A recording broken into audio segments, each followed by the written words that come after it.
tey c'est une rencontre symbolique un symbole dañuy wax c'est lourd de signification lu muy signifier mooy l'engagement de la jeunesse à accompagner un projet de société boo xam ne ñun ñoo ko concevoir ensemble ñun waa HLM dans le cadre des assises citoyennes suñu waxee assises citoyennes c'est une convergence d'idées une convergence de volonté convergence boobu nag laa bëgg ñu traduire que sur le terrain fexe ba li ñu bëgg ci HLM ñun ñu ànd ci yéen jeunesse bi ngeen jiite ko ñu réaliser ko pour que suba ñu am fierté nekk HLM tey nag dafa am benn entité boo xam ne dañuy wax dynamique HLM ci sa xol loolu yëpp day traduire rek li nga xam ne moom la membre association boobu am ci cofeel am ci yéene am ci volonté servir la cité ñooñu nag bu ñu jógee taxaw ne dañuy jàppale candidature Ousmane Touré dañ koy rafetlu parce que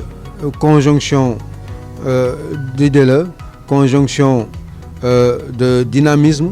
conjonction surtout de volonté de servir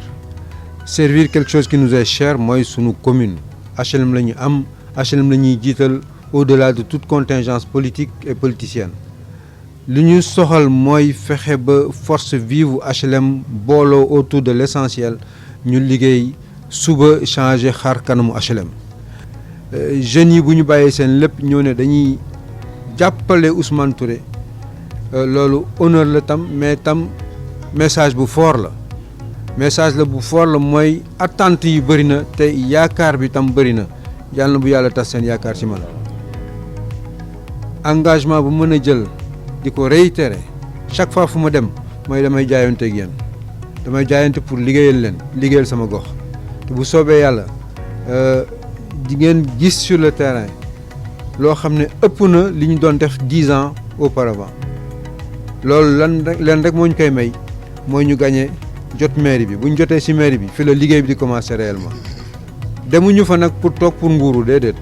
dañu bëgg a dem foofu pour li fa nekk ci jumtuwaay ci sañ-sañ ak moyen ñu mettre ko au service de notre commune loolu nag ñoo ciy ànd incha allah dynamique ci xol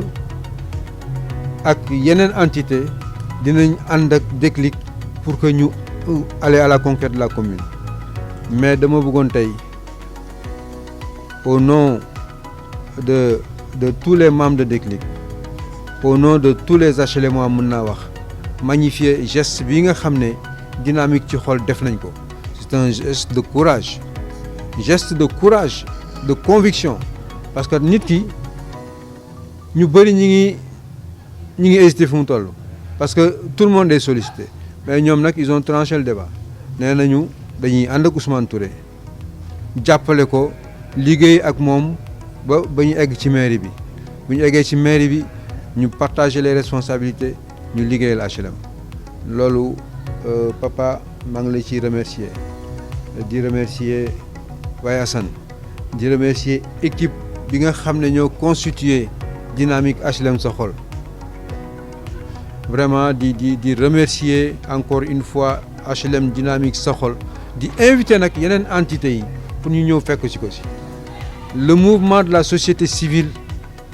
dafa war a unir autour d'un seul bloc parce que l'avenir de ce pays l'avenir du monde c'est la société civile donc nañu commencer am conscience du rôle que nous devons jouer demain pour le devenir de nos pays de nos nations et de notre continent parce que le monde aujourd'hui c'est un monde ouvert il faudrait que chacun puisse pouvoir s'incruster dans ce schéma de mondialisation